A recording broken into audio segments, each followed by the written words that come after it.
शेतकरी मित्रांनो नमस्कार। सर्वप्रथम आपल्या YouTube चॅनलमध्ये सगळ्यांचं स्वागत। आजचा व्हिडिओ देत असताना आपण द्राक्षाच्या प्लॉटमध्ये म्हणजे यशस्वी व्हरायटीच्या प्लॉटमध्ये या ठिकाणी उभे आहोत आणि आजचा व्हिडिओ देण्याचा विषय फार महत्त्वाचा आहे। व्हिडिओ नक्कीच शेवटपर्यंत बघा, कारण व्हिडिओमध्ये आपण जी आज महत्त्वपूर्ण माहिती त्या ठिकाणी देतोय त्याच्यामध्ये तुमचा जो मेजर प्रॉब्लेम ज्यावेळेस आपल्याकडे पाऊस येऊन गेला त्याच्यानंतर आता थंडी वाढते आणि थंडी वाढल्यानंतर कुठेतरी 9-10 तारखेच्या दरम्यान परत वातावरण क्लायमेट खराब होण्याच्या पाठीमागे मग अशा वेळेस आपल्याकडे क्लायमेटमध्ये जे व्हेरिएशन होतं याच्यामुळे आपल्याकडे बर्निंग असेल, उकड्या असेल, संजीवकांचा अयोग्य वापर होत असेल, याच्यामुळे आपल्याला येणारे प्रॉब्लेम याच्याकरता आपण काय उपाययोजना करू शकतो याच्याबद्दलची आज आपण या ठिकाणी चर्चा करणार आहोत। त्यापूर्वी दादा आपलं नाव, गाव आणि मोबाईल नंबर सांगा।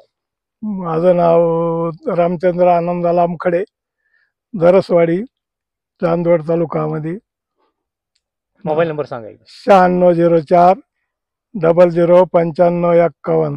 बरं, आपण प्लॉट ऑक्टोबर 8 ला रजिस्टर केलेलं आहे, हा बरोबर आहे।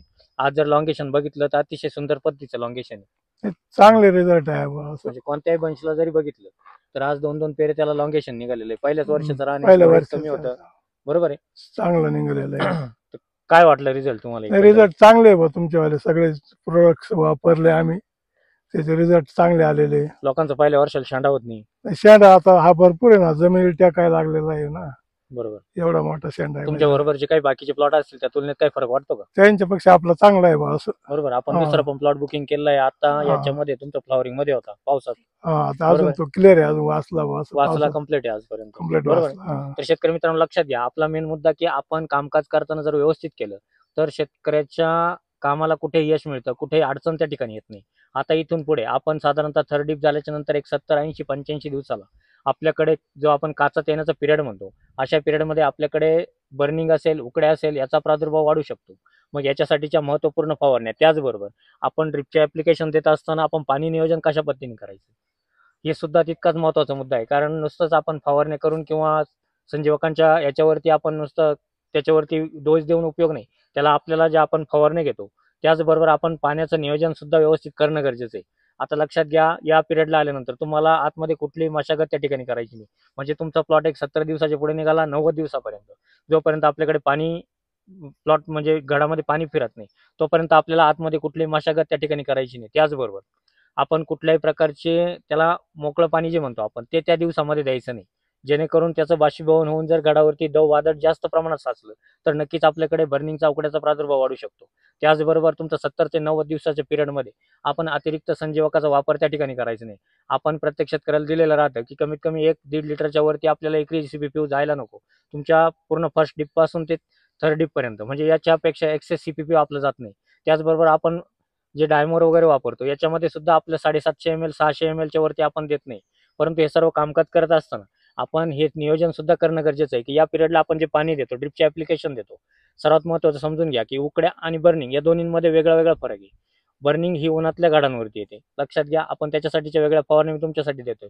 परंतु पाणी नियोजन करत असताना जर आपल्याकडे या पिरियडला आल्यानंतर गडाची मण्यांची वाढीची क्षमता जास्त प्रमाणात असते, त्याच्यामध्ये घर भरायला त्या ठिकाणी सुरुवात होतो। घर म्हटल्यापेक्षा जे आपण लांबी असेल तर लांबीच्या प्लॉटमध्ये त्याला लॉंगेशन निघायला सुरुवात होते।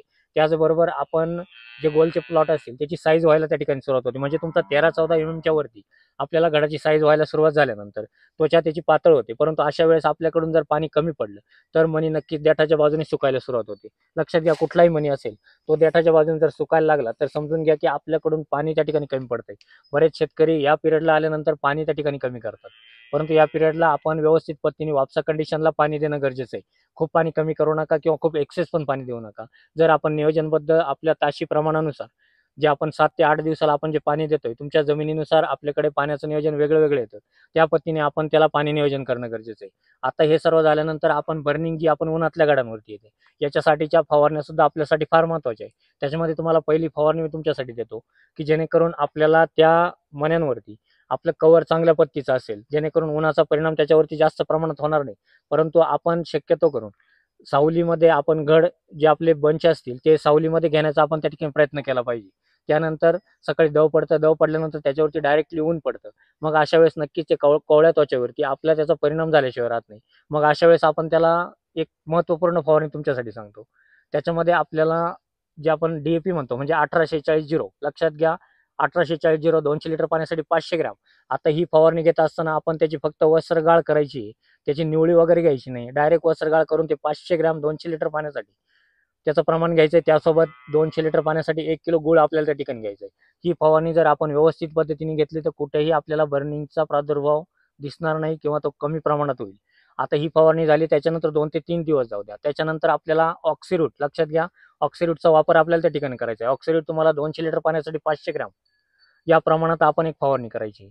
ही फवारणी केल्यानंतर परत 2 ते 3 दिवस जाऊ द्या. जरी आपल्याकडे जे आपण दव म्हणतो ते दवाचं प्रमाण वाढत असेल, त्याचबरोबर सूर्यप्रकाश वाढत असेल, तर अशा वेळेस आपण एक डॉक्टर आर्थोसिल, आनंद ॲग्रो केअरचा डॉक्टर आर्थोसिलचा वापर आपल्याला त्या ठिकाणी करायचा आहे. म्हणजे आर्थोसिलिक ॲसिड तुम्हाला 200 लिटर पाण्यासाठी 500 ml या प्रमाणात आपल्याला एक फवारणी करायची. या 3 फवारण्या जर आपण व्यवस्थित पद्धतीने करून घेतल्या तर नक्कीच आपल्याकडे कुठल्याही बर्निंग असेल, उकड्या असेल याचा प्रादुर्भाव होणार नाही. म्हणजे तुमच्यासाठी या दोन्ही गोष्टी महत्त्वाच्या आहे. आपलं फवारणी नियोजन, त्याचबरोबर पाणी नियोजन, या सर्व गोष्टी महत्त्वाच्या आहे. मग अशा वेळेस आपण बऱ्याच वेळेस आपली 14 mm पर्यंत साईज गेल्यानंतर तुमचा 8-10 दिवस डिपिंग झाल्याच्या नंतरचा मधला पिरियड जातो, त्याच्यानंतर कुठेतरी आपली साईज थांबते. मग अशा वेळेस आपण त्याला एक जे आपण पुशअप स्प्रे घेतो तो आपण कशा पद्धतीने घ्यायचा ते पण फार महत्त्वाचं आहे. त्याच्यामध्ये तुम्हाला GA घ्यायचा आहे 10 ppm, लक्षात घ्या, फार महत्त्वपूर्ण फवारणी राहील.